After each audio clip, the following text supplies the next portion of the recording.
Cette émission vous est présentée par BMCI, groupe BNP Paribas.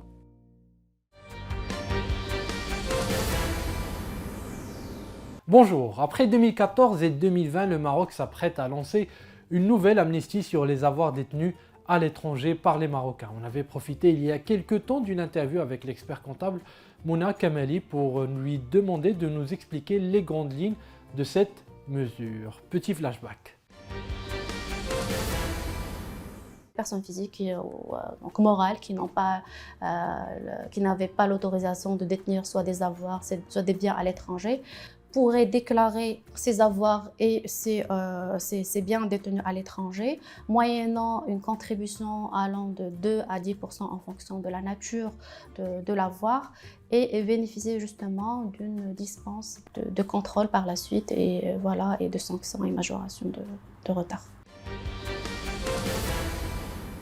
Le produit de cette contribution sera, comme d'habitude, affecté au Fonds d'appui à la protection sociale et à la cohésion sociale, ce fonds qui prend toute son importance dans le cadre de la réforme de la protection sociale en cours dans le Maroc. Cette fois-ci, et à la différence de l'amnistie de 2020 qui avait fait couler beaucoup d'encre lors de son annonce, l'amnistie 2024, si elle est adoptée en l'état, sera accompagnée par un parfait anonymat pour garantir la réussite et la participation du plus grand nombre de Marocains concernés. Bien entendu, les banquiers et assureurs marocains accueillent une nouvelle fois cette opération avec beaucoup d'enthousiasme car les avoirs rapatriés devront être normalement placés sur le marché financier, le marché des capitaux d'une manière ou d'une autre. Et les montants en jeu sont très importants.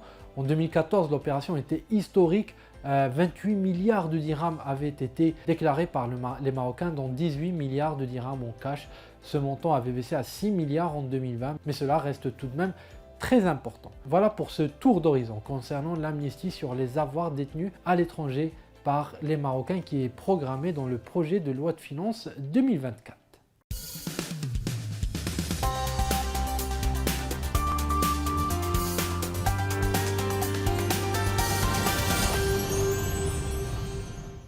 Cette émission vous a été présentée par BMCI, groupe BNP Paribas.